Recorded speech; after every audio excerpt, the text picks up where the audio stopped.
Tapi kalau kita kuat seperti jamaah tabligh tak apa-apa. Setiap hari datang, setiap di tempeleng pertama datang lagi, besok tempeleng lagi, diinjak lagi, datang terus sampai 10 kali. Akhirnya capek dia mukul mungkin, udahlah aku ikut aja lah gitu. Nah, itu jalan lain Bapak Ibu. Jalanlah kita perlu mempelajari semangat juangnya para jemaah tabligh ini mengajak orang kepada kebenaran. Assalamualaikum warahmatullahi wabarakatuh. Alhamdulillahi rabbil alamin. Alhamdulillahilladzi an'ama bi ni'matil iman wal islam bihima tatimmus salihat. Ashhadu an la ilaha illallah wahdahu la syarika lah wa ashhadu anna Muhammadan abduhu wa rasuluh la nabiyya ba'd. Allahumma salli wa sallim wa barik ala hadzal nabiyil karim. Allahumma salli ala Muhammad wa ala ali Muhammad fil alamin innaka Hamidum Majid. Ya ayyuhalladzina amanu taqullaha wa qulu qawlan sadida yuslih lakum a'malakum wa yaghfir lakum dhunubakum wa may yuti'illaha wa rasulahu faqad faza fawzan 'azima. Puji syukur kehadirat Allah dengan mengucapkan alhamdulillahirabbil alamin. Bersalawat kepada Nabi dengan mengucapkan Allahumma salli ala Muhammad wa ala ali Muhammad fil alamin innaka Hamidum Majid. Bapak Ibu sekalian yang berbahagia, mudah-mudahan Allah melimpahkan rahmat dan karunia-Nya serta keberkahannya kepada kita semua. Mudah-mudahan di malam hari ini atau di subuh hari ini Allah menjadikan kita orang-orang yang istiqamah dalam kebaikan dan ketaatan, dan insya Allah kita yang hadir di subuh hari ini husnul khatimah. Bagi orang tua kita yang telah mendahului kita, Allah tempatkan di tempat terbaik di sisinya, Allah terima amal ibadahnya. Bagi orang tua kita yang masih hidup, Allah sehatkan, Allah kuatkan, Allah istiqamahkan dalam ibadah, dan insya Allah Allah jadikan orang tua yang baik, yang saleh ataupun salehah. Amin ya rabbal alamin. Baik Bapak Ibu sekalian yang berbahagia, di subuh hari ini saya ingin mengangkat atau mencoba menjabarkan kepada kita semua belajar bersama tentang surat Ali Imran ayat ke-69 sampai ke-74. Ali Imran ayat ke-69 sampai ke-74. Dan insya Allah mudah-mudahan bisa berlanjut pada ayat selanjutnya sampai pada ayat yang ke-77. Kata Allah di dalam Al-Quran, dalam surat Ali Imran, waddat ta'ifatum min ahlil kitabi law yudillunakum wa ma yudilluna illa anfusahum wa ma yash'urun. Ya ahlal kitab lima takfuruna bi ayatillahi wa antum tashhadun. Ya ahlal kitab lima talbisuna al-haqqa bil batil wa taktumuna al-haqqa wa antum ta'lamun. Wa qalat ta'ifatun min ahli al-kitab aminu billadhi unzila 'ala alladhina amanu wajhan nahar wakfuru akhirahu la'allahum yarji'un. ولا تؤمنوا إلا لمن تبع دينكم قل إن الهدى هدى الله أن يؤتى أحد مثل ما أوتيتم أو يحاجوكم عند ربكم قل إن الفضل بيد الله يؤتيه من يشاء والله واسع عليم. Akhir ayat 73. Wallahu yakhtassu birahmatihi man yasha wallahu dzul fadlil azim. Shadaqallah. Dalam ayat yang ke-69, waddat ta'ifatum min ahlil kitab law yudillunakum wa ma yudilluna illa anfusahum wa ma yash'urun. Nazalat fi Muaz ibn Jabal wa Umar ibn Yasir wa Ammar ibn Yasir wa Hudzaifah ibn al-Yaman hina da'ahum al-yahud ila dinihim. Baik. Kita perhatikan baik-baik Bapak Ibu. Mu'az ibn Jabal, kemudian Ammar ibn Yasir, begitu juga Hudzaifah ibn al-Yaman. Ketiga-tiga ini adalah sahabat Nabi. Mu'az ibn Jabal orang yang selalu kalau dikenal dengan penjaga rahasia Nabi. Jadi Mu'az bin Jabal ini penjaga rahasia Nabi. Jadi kalau Nabi punya rahasia itu yang tahu cuma Mu'az bin Jabal. Dan ini bagus, orangnya baik, istiqamah. Kemudian ada namanya Ammar bin Yasir yang dulu pernah hampir merubah akidahnya. Demi keselamatan nyawanya, dia mengatakan keluar daripada Islam secara lisan tapi tidak dengan hati. Itu Ammar bin Yasir. Pernah tidak diajak oleh Rasul berbicara selama 3 hari. Kemudian Hudzaifah ibn al-Yaman yang selalu kita sebut nama ini. Pemegang 40 nama orang-orang munafik Madinah. Jadi Hudzaifah ibn al-Yaman pemegang nama orang-orang munafik, ada sekitar 40 yang dirahasiakan dia yang Nabi ceritakan kepadanya, kemudian dirahasiakannya sampai selama hayatnya, sampailah dia meninggal. Sampai-sampai Umar bin Khattab bertanya kepada Hudzaifah ibn al-Yaman, apakah di antara 40 itu ada namaku, kata Umar bin Khattab. Hudzaifah cuma tersenyum dan tidak menjawab. Sampailah dia meninggal. Hudzaifah tidak mengatakan. Tapi orang sekarang tidak. Nampak satu aib orang tersebar kemana-mana. Satu baru. Ini munafik. Nifaknya seseorang itu dipegangnya. Dan tidak pernah dikasih tahu. Tapi kalau orang sekarang tak berlaku itu. Orang sekarang itu justru tajassus. Tahu tajassus ibu? Bapak-bapak tahu tajassus? Mencari kesalahan orang lain. Selain daripada mencari kesalahan orang lain, ini kerjaan buzzer, haters. Di mana ada letak kesalahan seseorang, di situ keluar dia. Di mana ada letak kesalahan, ada terus. Dicarinya sedapat mungkin. Maka bahasanya buzzer atau haters. Haters itu pembenci. I hate you. Aku benci kepadamu. Para pembenci namanya haters. Nah, orang-orang para pembenci ini akan selalu mencari kesalahan kita.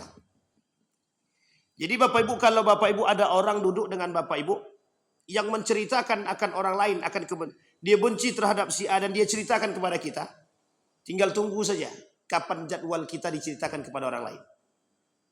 Ada masa dia tidak suka dengan kita. Maka kata Allah dalam Al-Quran, jangan terlalu membenci, bisa jadi itu yang engkau cintai. Jangan terlalu mencintai, bisa jadi itu yang engkau benci. Dan itu Allah sebutkan dalam Al-Quran dalam surat Al-Baqarah. Nah, kembali kepada poin tadi Bapak Ibu sekalian yang berbahagia. Ketiga-tiga ini mengajak orang lain untuk masuk ke dalam Islam, ke dalam agama mereka. Agamanya Hudzaifah ibn al-Yaman, agamanya Ammar bin Yasir, agamanya Mu'az bin Jabal. Ketiga-tiganya sahabat Nabi dan dekat kepada Nabi. Dan orang-orang unik nih tiga-tiga. Punya keunikan tersendiri. Yasir terkenal dengan kekuatannya. Kemudian Hudzaifah terkenal dengan kecerdasannya, keanehannya, kegaribannya. Begitu juga Mu'az bin Jabal yang hafalan kuatnya. Mu'az bin Jabal, kata para ulama hadis begitu. Nah, kata Nabi, kata Allah di dalam Al-Quran, waddat ta'ifatun min ahlil kitabi law yudillunakum. Persoalan ahlul kitab, mau dia masuk Islam atau tidak masuk Islam sekalipun, kata dia, itu persoalan hidayah. Innaka lan tahdi man ahbabta walakinallaha yahdi man yasha. Urusan hidayah itu urusan Allah. Yang mengajak, memang kita punya usaha untuk mengajak orang untuk masuk ke dalam agama kita atau melakukan kebaikan. Tapi penentu segalanya itu bukan manusia. Penentu segalanya adalah Allah. Dan ini disampaikan. Maka singkat cerita dalam ayat yang pertama ini, dalam surat Ali Imran ayat ke-69 ini, Orang yang ingin mengajak siapapun ke dalam kebaikan dan termasuk kepada agama dia, silahkan tidak dipermasalahkan. Tapi berusahalah, hanya saja yang perlu disadari, segala sesuatu itu tergantung kepada Allah. Kemudian Allah kata, wa mayudilluna illa anfusahum wa mayash'urun. Engkau tidak perlu memaksakan mereka masuk ke dalam agamaku, kata Allah, atau ke dalam agama Islam. Sesungguhnya kesesatan itu akan selalu menyertai kepada orang-orang yang tidak mau kembali kepada Islam. Sampai di sini bisa dipahami Bapak Ibu ya. Jadi Bapak Ibu sekalian yang berbahagia, kokohkan iman kita dengan keislaman kita.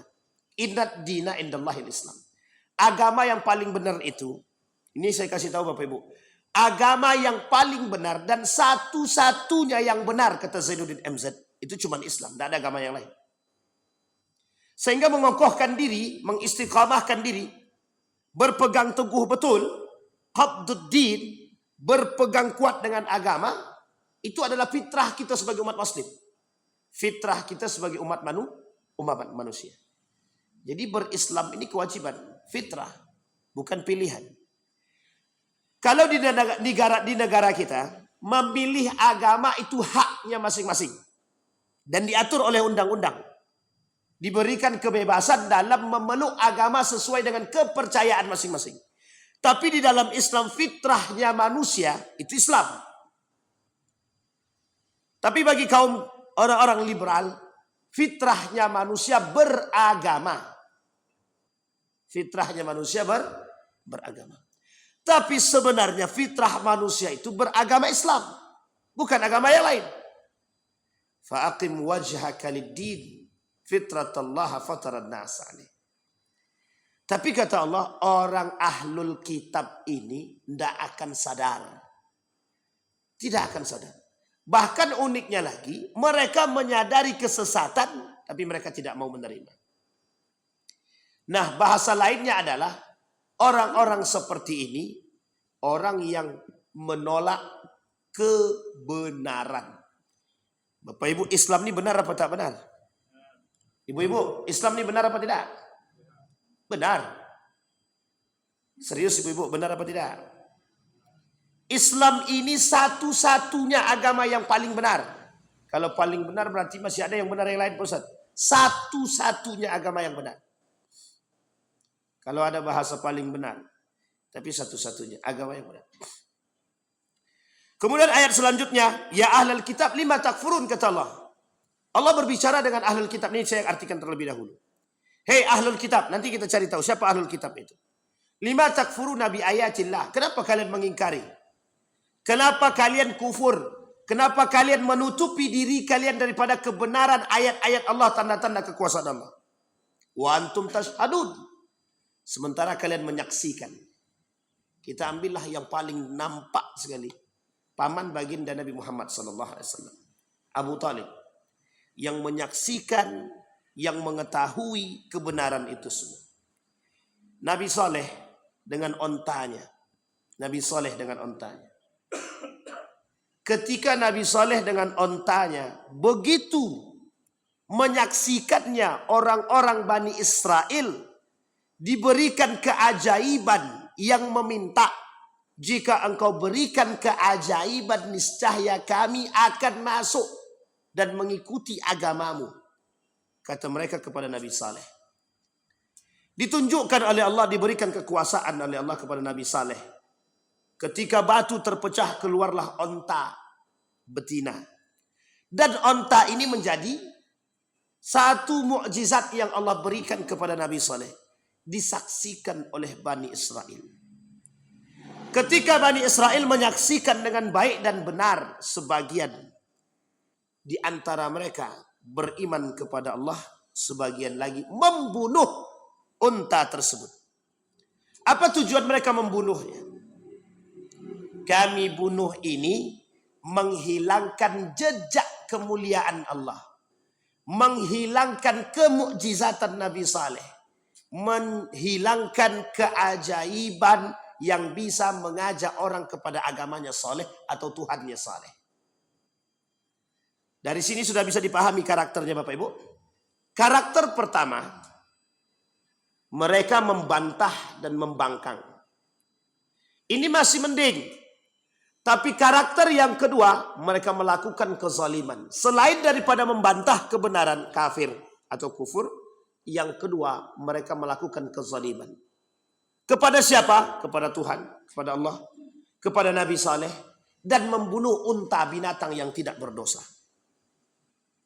Dan ini Bapak Ibu sekalian yang berbahagia, mereka lakukan dengan tujuan untuk mengelabui manusia agar manusia tetap istiqamah dalam agama nenek moyang mereka. Nanti kita bisa petik pelajaran daripada ini. Maka Allah katakan, lima takfuruna bi ayatillah wa antum tashhadun. Kenapa kalian kufur dengan tanda-tanda kekuasaanku, kata Allah, sementara kalian sadar? Baik. Ya ahlal kitab. Kalimat selanjutnya yang paling unik. Ya ahlal kitab. Lima talbisunal haqqa bil batil. Hei ahlul kitab. Kenapa kalian atau mengapa kalian mencampur adukkan yang hak dan yang batil? Wa taktumunal haqqa wa antum ta'lamun. Kalian sembunyikan kebenaran dan kalian menyadari akan perbuatan tersebut. Kita lihat.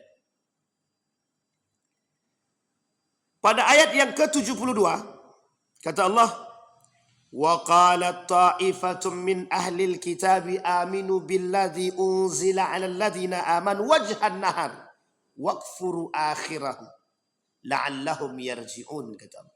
Apa kata Allah? Mereka beriman di siang hari, kafir malam hari. Ini kondisi yang akan kita sampaikan dalam hadisnya nanti. Tapi kemudian mereka siangnya beriman, malamnya kufur, atau sebaliknya. Malamnya mereka beriman, siangnya mereka kufur. Apa kata Nabi dalam hadisnya begini? Kata Nabi dalam hadisnya, badiru bil a'mal salih fitanan kaqita'il lail yusbih mu'minan wa yumshi kafiran. Yumshi mu'minan wa yusbih kafiran. Apa kata Nabi? Kelak manusia itu, kata Nabi, akan seperti dua sisi mata uang. Tapi dua sisi mata uang ini, itu ada pada diri manusia. Malam dia beriman, pagi dia kafir. Pagi dia kafir. Pagi dia beriman, malam dia kafir. Dan ini sudah disampaikan oleh Allah. Apa kata Allah dalam Al-Quran? Kata Allah, yu'minuna wajhan nahar. Mereka beriman di siang hari. Waqfuru akhirahu, malam hari mereka kafir. Kemudian Allah katakan, mudah-mudahan mereka termasuk orang yang kembali kepada kebenaran. Nah, Bapak Ibu sekalian yang berbahagia, dari ayat yang 69 sampai ayat yang ke-72 ingin saya petik pelajaran penting. Satu, ahlul kitab ini siapa? Ahlul kitab ini siapa? Tidak ada hari ini ahlul kitab. Tidak ada. Kenapa begitu? Karena ahlul kitab ini mengakui kebenaran agama Islam, cuman tidak masuk Islam. Mengakui Muhammad tapi tidak mau masuk ke dalam Islam. Mengakui Allah tapi tidak mau masuk ke dalam Islam. Dan mereka mempelajarinya dan menyadarinya. Sekarang agama nenek moyang itu sudah tidak ada. Agama-agama yang lain itu sudah berubah semua. Nasrani, Majusi, Yahudi sudah berubah dari asalnya sampai ke saat ini. Tidak ada lagi yang mutlak benar seperti dahulu, tidak ada. Nasrani agama yang percaya kepada Allah sebelum datang Islam. Majusi sebelum datang Islam. Yahudi begitu juga. Agama Ibrahim, semua para nabi agamanya satu saja, Islam, tidak ada agama lain. Tapi dulu orang-orang Nasrani mempelajari kitab. Orang-orang Majusi mempelajari. Orang-orang kemudian Yahudi juga mempelajari.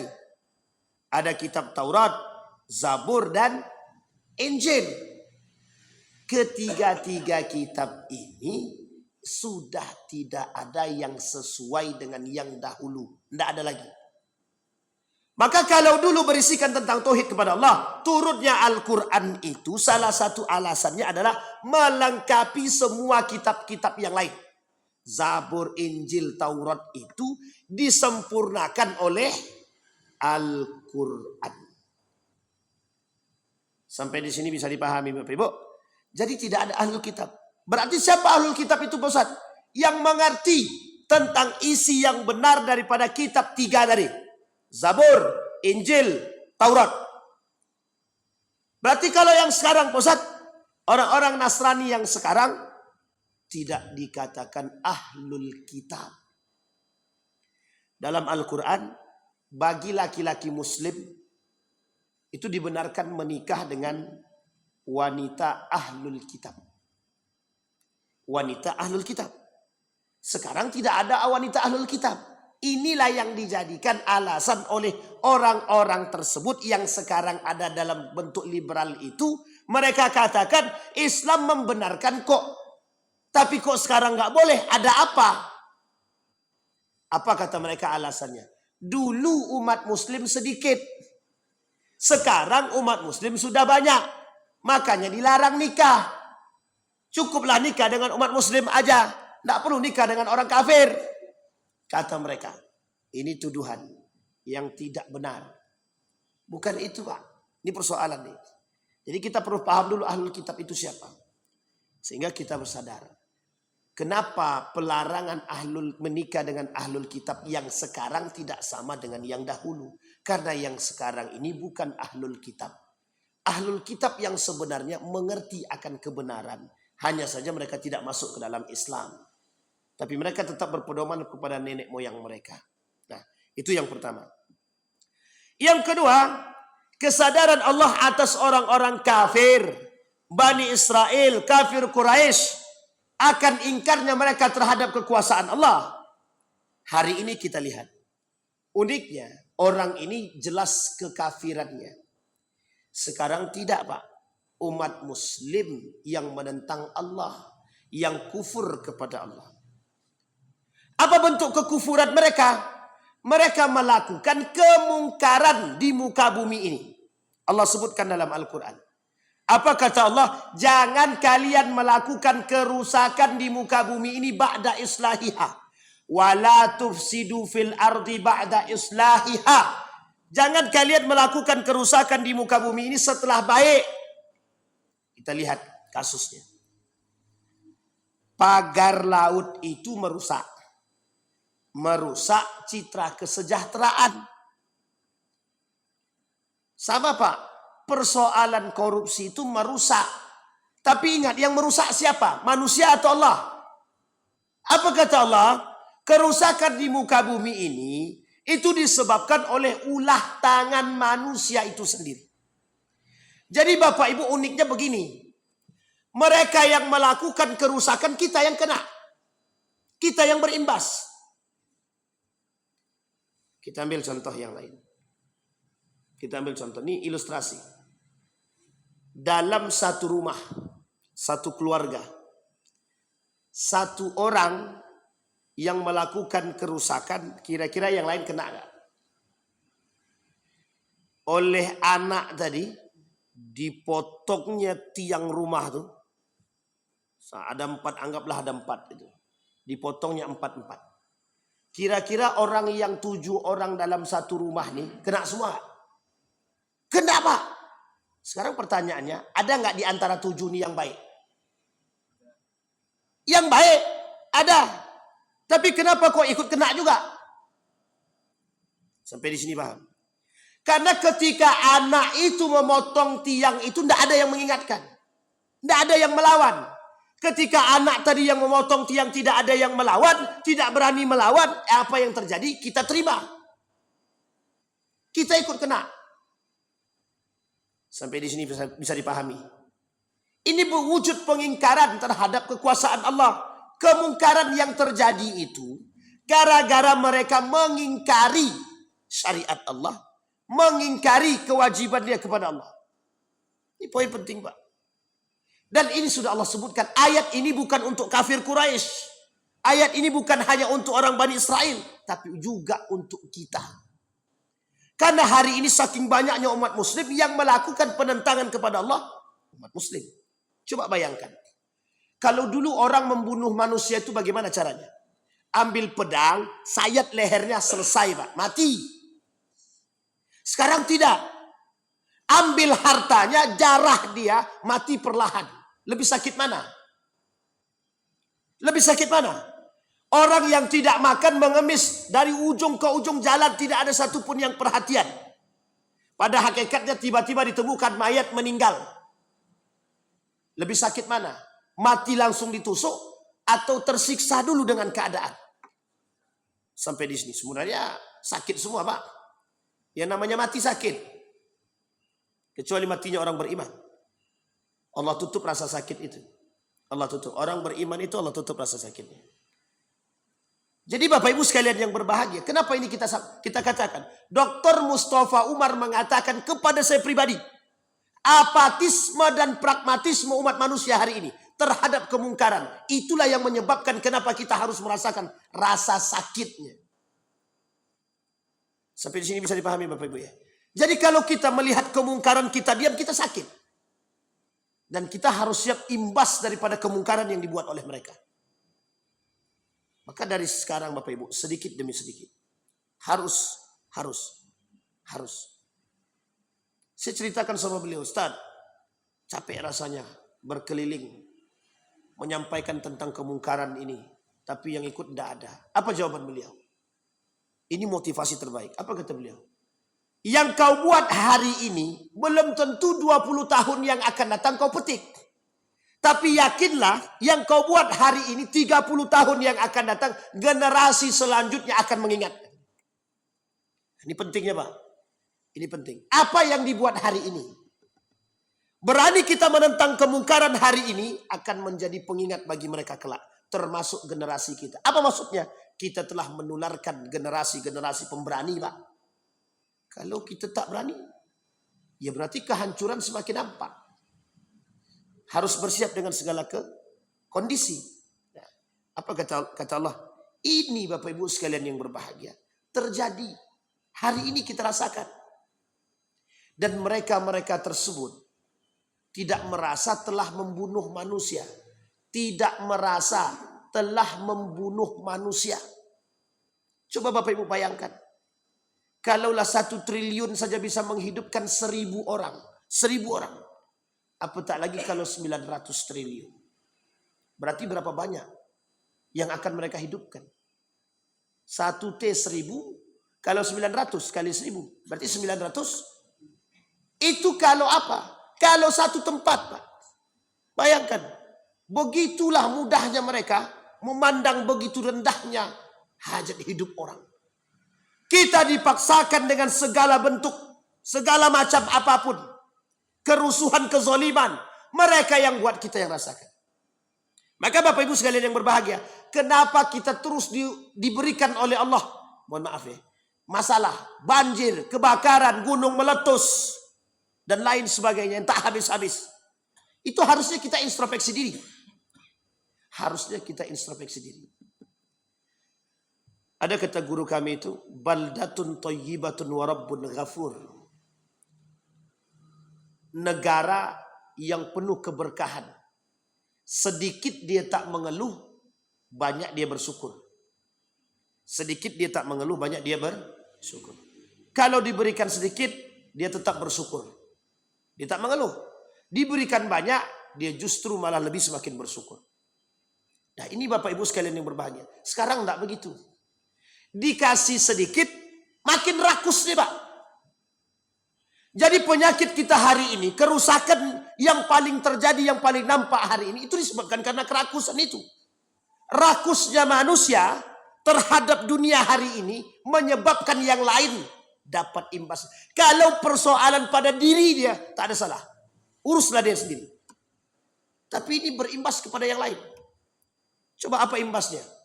Dari hasil korupsi yang sekian ratusan triliun itu apa imbasnya? Dipotong semua. Semua dipotong. Kan begitu kata Dr. Mawardi Muhammad Saleh. Dipotong semua. Habis. Gaji tak keluar. Honorer potong. Tidak ada lagi honor-honor. Kan begitu. Tidak boleh lagi pemerintah buat acara-acara apapun. Tidak bisa. Duit tak ada. Apa yang mau dibuat? Sampai di sini bisa dipahami Bapak Ibu. Baik. Uniknya Bapak Ibu. Kalau dulu waktu kami di Yogyakarta itu. Kalau ngisi di beberapa universitas itu. Ngisi kajian aja pakai pajak. Ngisi kajian dikasih pajak.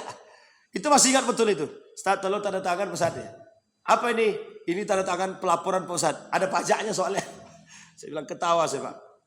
Dulu tidak ada namanya gaji guru itu pakai gaji dosen itu pakai pajak-pajak itu tidak ada. Sekarang wajib pajak. Wajib pajak. Kalau dulu akumulasi, kalau tidak sekarang setiap apapun duit yang keluar ada pajaknya. 10%. Kan lumayan tuh. Dan lain sebagainya. Nah kemudian Allah kata, ya ayyuhalladzi, ya ahlal kitab lima talbisunal haqqa bil batil. Ahlul kitab, kenapa kalian campur adukkan yang hak dan yang batil? Bukan hanya ahlul kitab. Kita umat muslim banyak yang melakukan mencampur adukkan yang hak dan yang batil. Bayangkan hari ini, saking bercampurnya yang hak dan yang batil, tidak nampak yang hak itu yang mana, yang batil itu tak nampak lagi. Nah ini yang terjadi sekarang. Orang-orang, makanya kelak korupsi itu hal yang biasa. Korupsi itu bukan hal yang ditakutkan, hal yang biasa. Bukan masuk dalam kategori dosa besar kelak di hari akhir, di akhir zaman. Dulu orang mencuri takut betul Pak, sembunyi-sembunyi kan kalau mencuri. Malam hari, saking nggak punyanya betul. Orang dulu mencuri itu cuma karena satunya, betul-betul nggak punya. Kalau sekarang mencuri itu bukan betul-betul nggak punya. Memang karena pengen punya. Dibukanya pintu rumah orang, diam-diam, sembunyi-sembunyi. Sekarang kan tidak. Di pasar tuh, terang-terangan aja dia berani mencuri. Terang-terangan, dia berani curi. Coba bayangkan. Sekarang ini tidak mencuri lagi, namanya perampok. Tuh kayak mereka-mereka yang rakus di atas itu tuh perampok semua itu. Perampok. Tapi kan kita nggak bisa ngapa-ngapain tuh. Mengapa mereka mencampur adukkan ini? Apa tujuannya? Tujuan mencampur adukkan yang hak dan yang batil ini Bapak Ibu sekalian yang berbahagia. Satu saja. Biar kita ini tidak nampak mana yang hak dan mana yang batil. Biar kita ini mengikuti.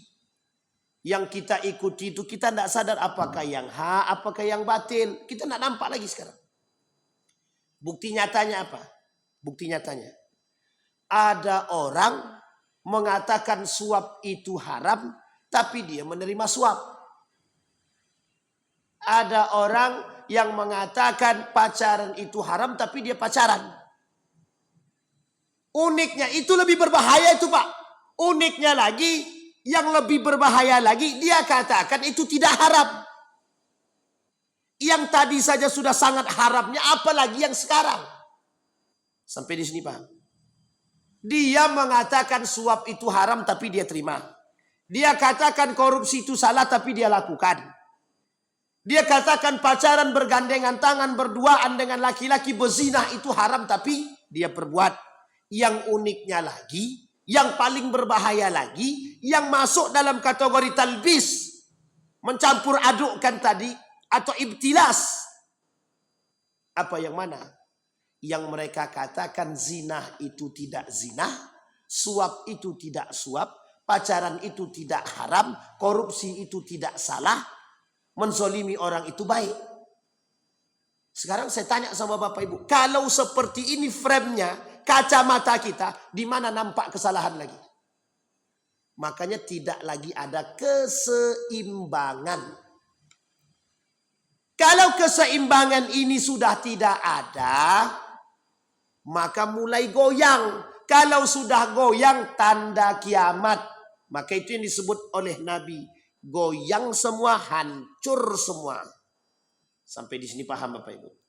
Kalau keseimbangan bumi ini sudah tidak stabil, dan sekarang sudah mulai terkikis sedikit demi sedikit, maka tinggal tunggu saja. Kita ibaratkan longsor. Kenapa terjadi longsor? Karena yang di bawah ini sudah terkikis. Karena sudah terkikis, sudah mulai habis, maka longsorlah dia Pak. Habis, tidak ada penopangnya lagi.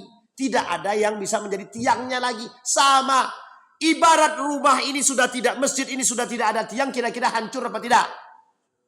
Sama, agama kalau sudah dicampur adukkan dengan yang hak, antara yang hak dan yang batil, tidak nampak lagi, sudah goyang. Keseimbangan sudah tidak ada. Kalau keseimbangan sudah tidak ada, tinggal tunggu kehancurannya. Kita ambil contoh ilustrasinya begini. 100 umat muslim atau umat mukmin 100. 60-nya melakukan kemungkaran, 40-nya melakukan keimanan yang baik. Imbang apa tak imbang? Kira-kira berat sebelah apa tidak? Yang 60 ini 60, ini 40. Akan begini Pak posisinya. Kalau yang 60 ini masih menghasut yang lain, naik jadi 30. Naik jadi 80. Ujung-ujungnya kelahan. Sekalipun yang 20 ini beriman Bapak Ibu sekalian yang berbahagia, 80 ini dah menghancurkan yang lain. Itu yang terjadi sekarang. Karena kita termasuk orang yang apatis dan pragmatis. Apa itu apatis dan pragmatis? Kita cuek bebek kata dia. Ini yang saya belum dapat sejarahnya kenapa cuek disebut dengan cuek bebek. Apa karena bebek itu cuek orangnya atau cuek binatangnya, itu pun saya tidak tahu. Tapi setahu saya nama binatang itu tidak pernah hirau dia. Mau gimana pun dia nggak hirau. Nah, tapi begitu Bapak Ibu, itu kondisi.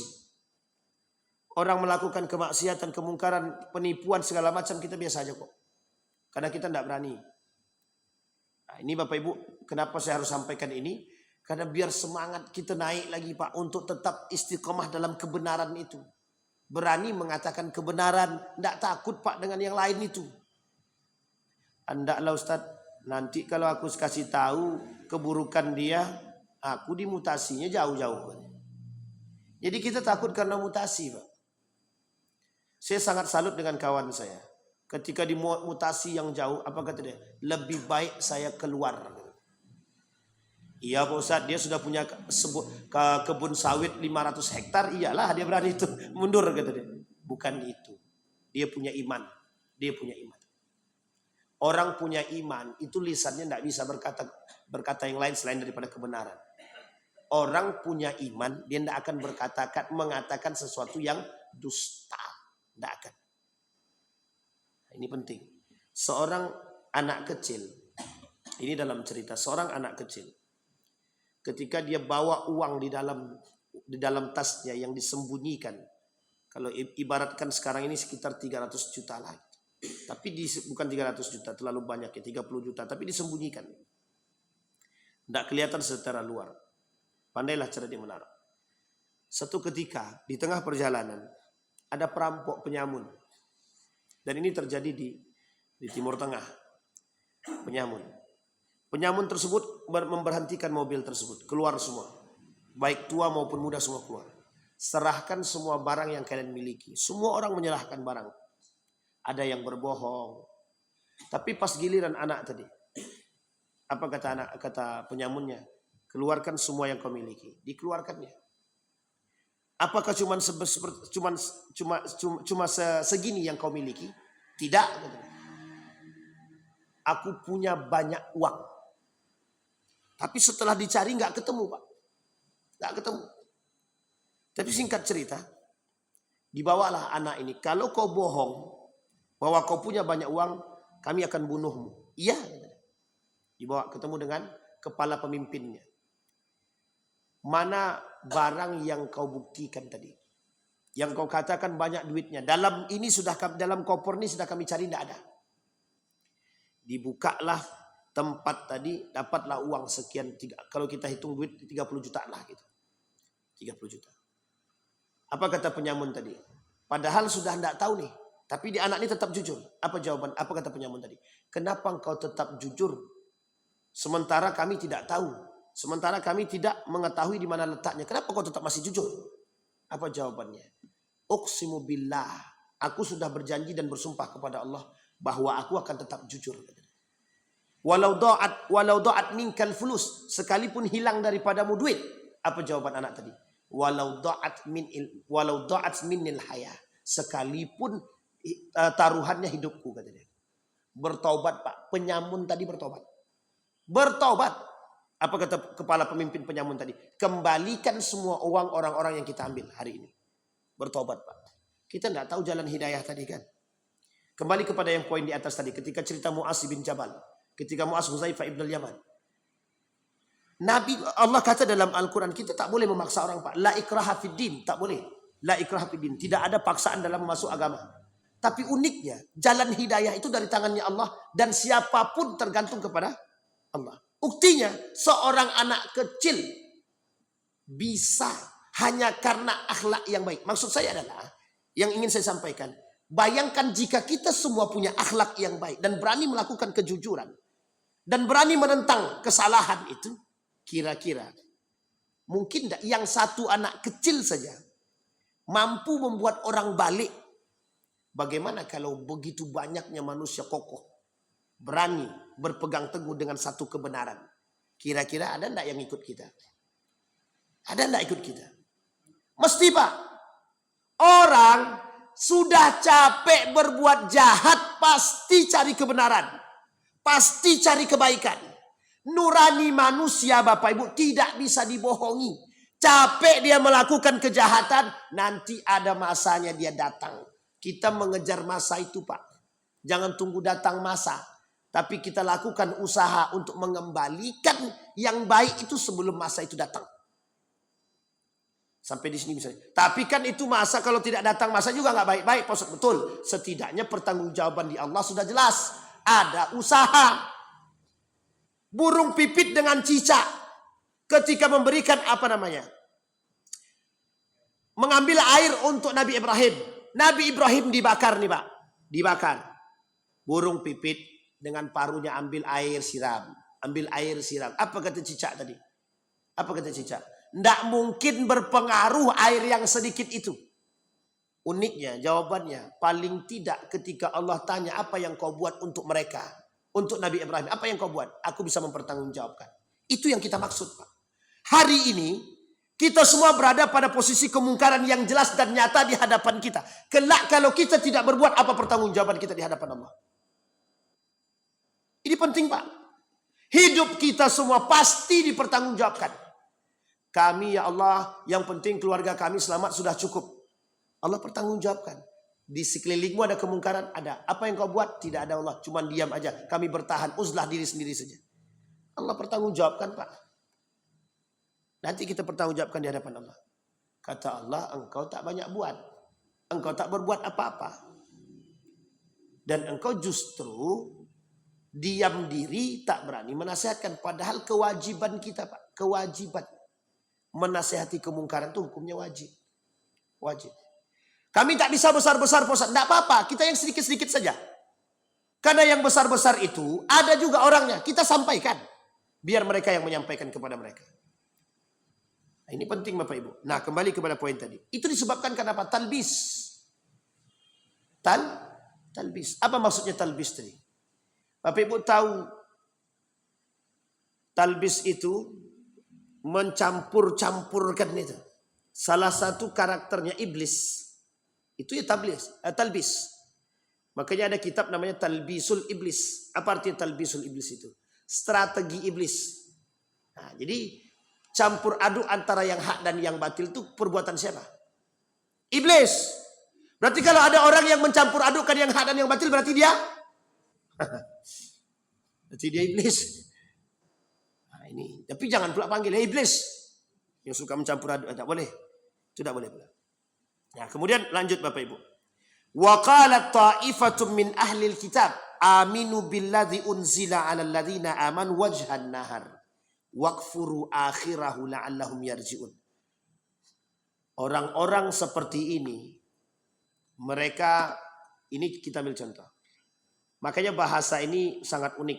Kenapa malam dia sholat besok dia korupsi, kan gitu bahasanya. Ini bahasa sama nih. Malam dia beriman, beribadah, ya Allah, ampuni dosa hamba ya Allah. Besok dia korupsi dia.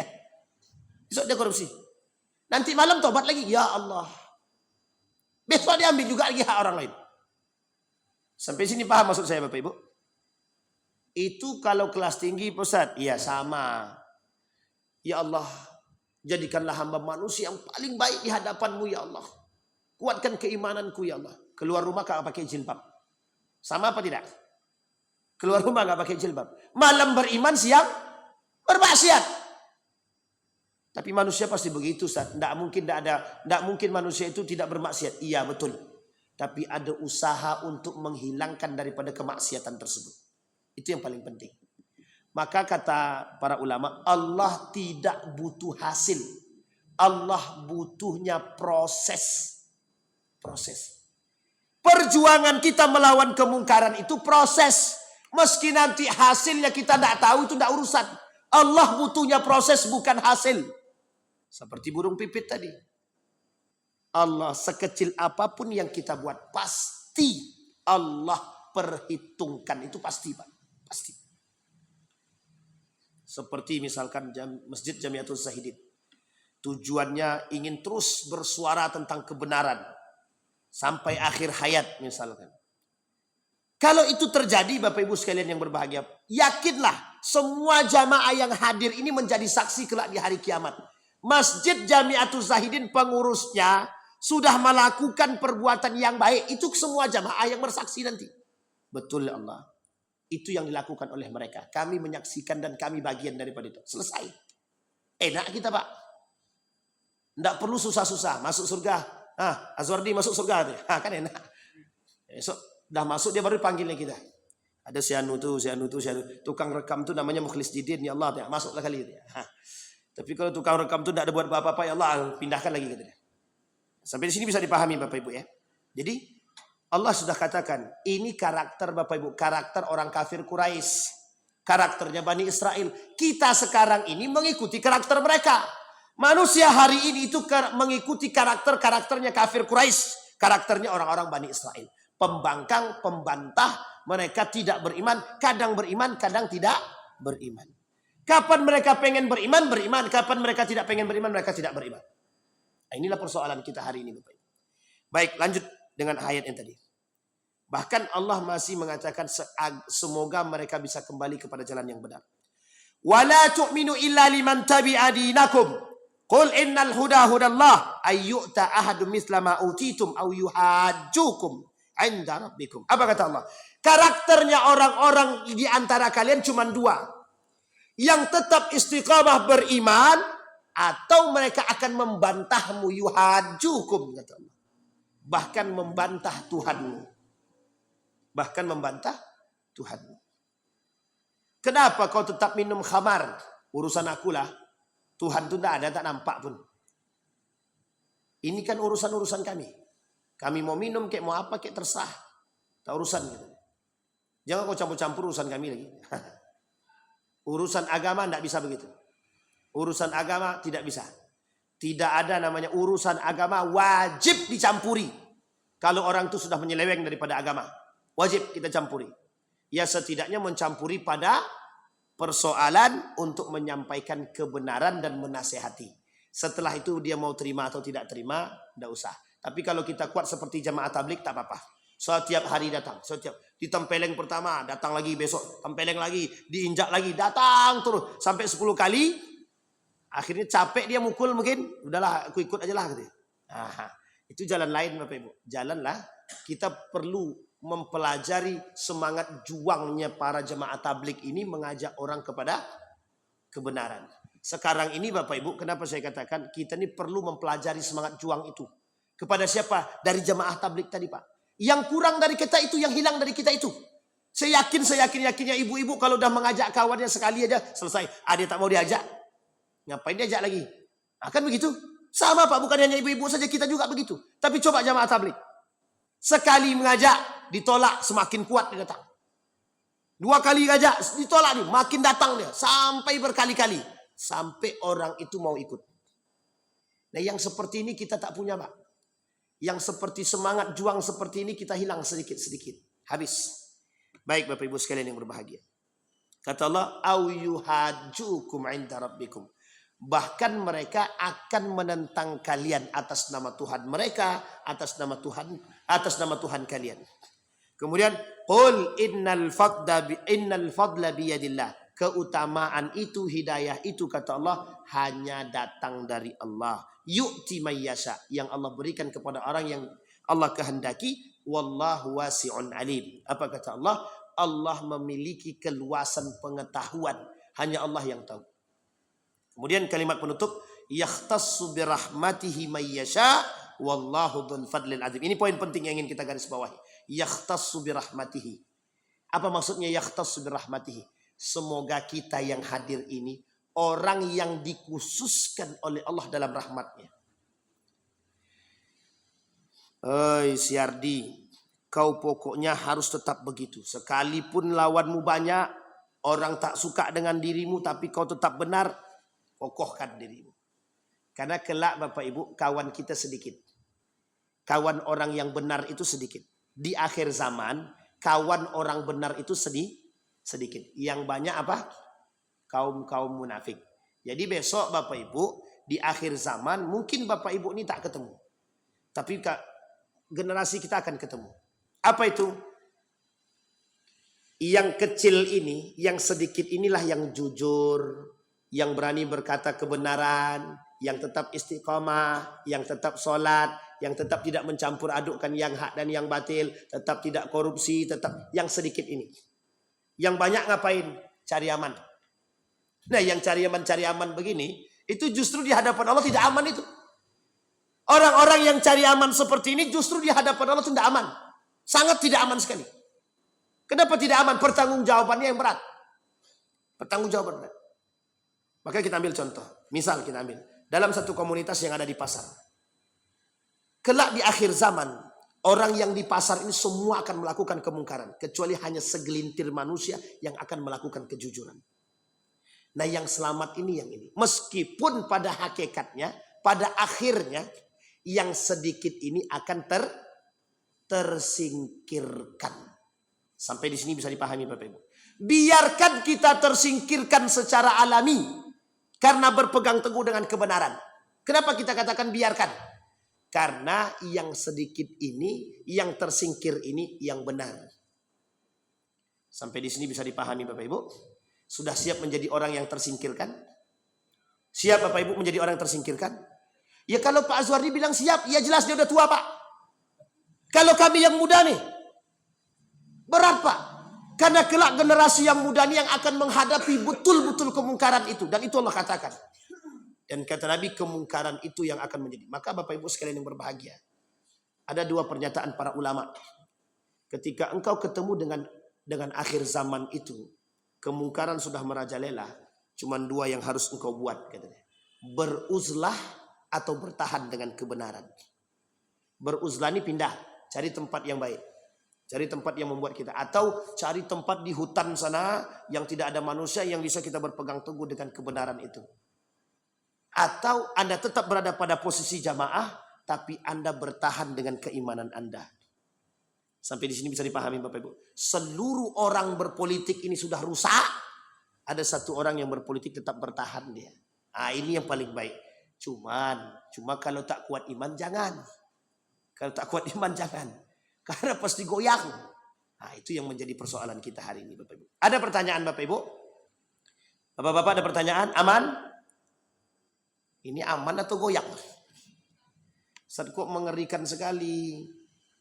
Memang begitu keadaannya Bapak Ibu. Memang begitu keadaan kita. Sekarang kita tidak nampak.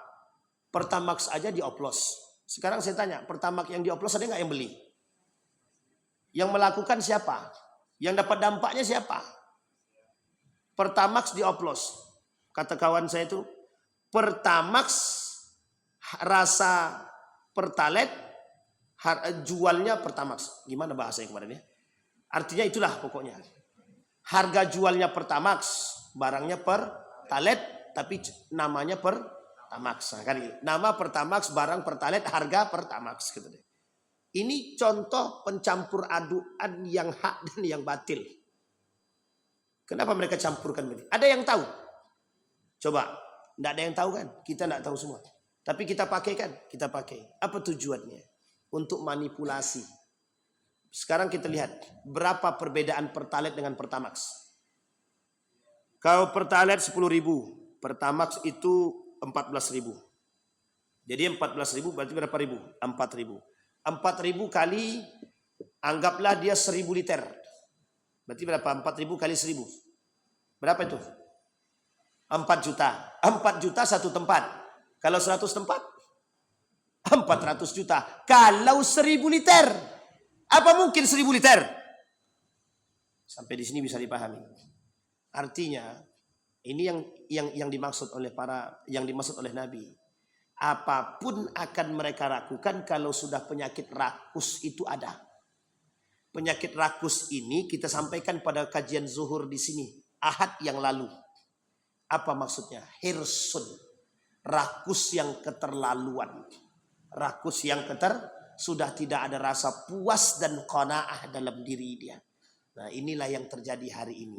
Kita sedang berhadapan dan bermusuhan dengan orang-orang seperti ini. Bapak Ibu, kita berhadapan dengan orang rakus seperti ini. Apa yang harus kita lakukan? Menasehati yang pertama. Yang kedua melawan. Kalau kita kuat melawan. Kalau tak kuat melawan jangan. Kita dijebaknya.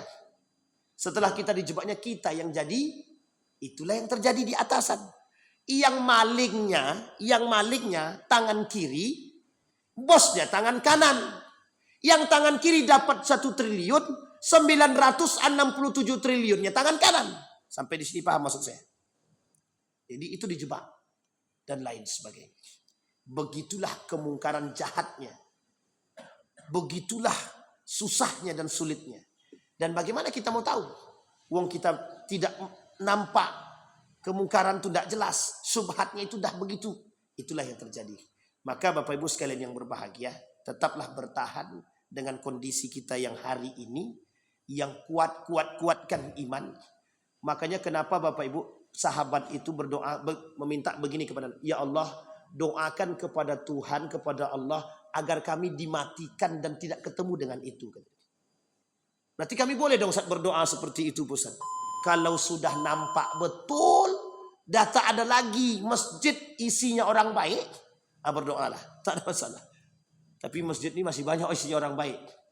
Masih banyak masjid Nurul Yakin, Nurul Iman, dan masjid-masjid yang lain yang masih baik. Artinya adalah masih ada peluang bagi kita untuk tetap bisa bertahan. Kita masih punya komunitas. Bangunlah komunitas-komunitas yang baik. Agar kita bisa menjadi orang yang bermanfaat.